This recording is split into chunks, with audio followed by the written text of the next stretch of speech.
Do you want to be a legend in your own kitchen? How about getting there with eggplant? How about more specifically with Baba Ganoush? That is the classic Middle Eastern dip. I'm going to show you a way to do it that is so easy. You don't have to mix anything up. You don't need a food processor. You don't need a blender. I'm going to show you how to do it. First thing you want to do is you want to roast the eggplant. Now, I like to slice the eggplant in half for a couple of reasons. One, it's faster, and number two, getting a little bit more browning on the surface of the eggplant. Let me show you how I do it. What you want is a sheet pan and parchment paper. Parchment isn't crucial, but it's going to help with the cleaning up. So, you just arrange the eggplant like this, face side up, and just a little olive oil. See, it's a little bit brown inside? No big deal at all. Smear on just a little bit of olive oil. Work on some salt. A little freshly ground black pepper.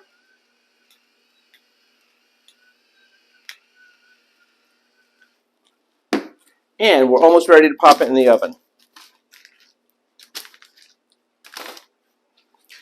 I like to poke holes in the top, sort of like you would do with the baked potato, even though this is cut in half. In theory, that should mean the steam has a place to escape in the bottom. Sometimes it forms a bit of a seal, and if it does seal up in the bottom, that means the steam is going to build up inside. And if you've never been around an exploding eggplant in the oven, oh my, it's quite an adventure. I have done that. I was much younger. This is ready to go in the oven. 400, 425, that range is good. This is going to take about 20 to 30 minutes to roast. We'll see when they get out. Well, it's been a fast 25 minutes. Two things tell me these are done. One is look at that wrinkled skin. No, not mine. Look at the wrinkled skin on the eggplant. And that tells you it's most likely done. But there's another test just to make sure. Take a paring knife, stick it in. If it's nice and mushy inside, that's it. Now, these are still warm, but if you turn it over, see how nice and browned those are? That's just going to add nice color and flavor to the Baba Ganoush. So now just let that cool to room temperature. Could be half an hour. Half an hour will be ready, but you can let it sit out for an hour or two. That's fine. And then we're going to jump in for the last step of the Baba Ganoush. Eggplant's ready. It's cooled down, nice and mushy, still wrinkled. So now just got to get it into the bowl.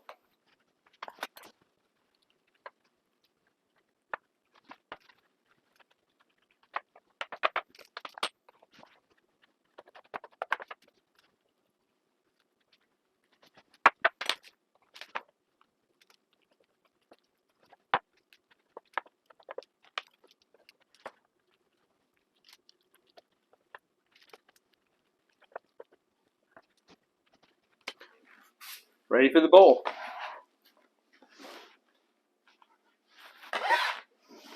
This eggplant is almost Baba Ganoush. Now, I could just put this right in the bowl, but I like to have it kind of pureed a bit. You can use a food processor, a blender, or this is now an eggplant masher. And just give it a nice uniform texture. Doesn't need that much effort.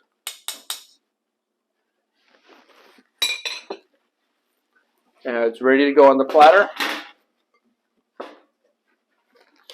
Now, at this point, if I were doing a traditional Baba Ganoush, this would all go into a mixing bowl or a food processor, and all the ingredients would be combined. But here's how I like to do it. I like to spread this around a bit, and I'm going to layer on top all of the ingredients.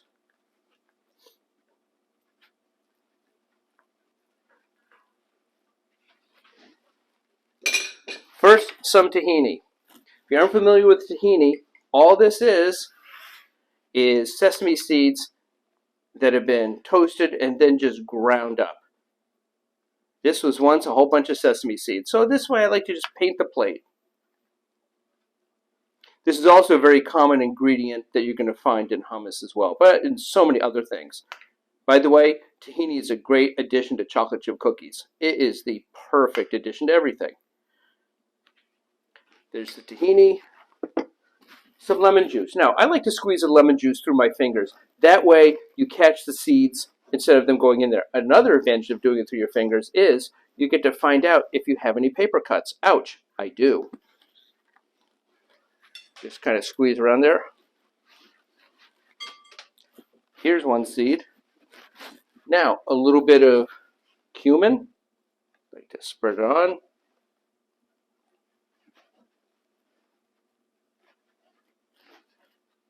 You can spread it around the plate a little bit. Some paprika.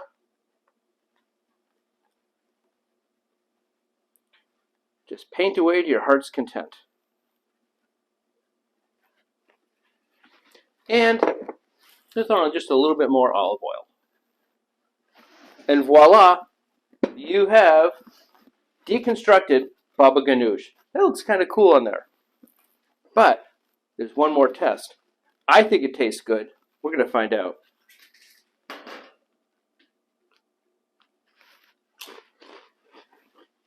Oh, that's fantastic. Baba Ganoush deconstructed makes a great presentation and tastes even better than that. I'm glad you could join us for the video. Please hit subscribe and you can see so many more videos when they come out.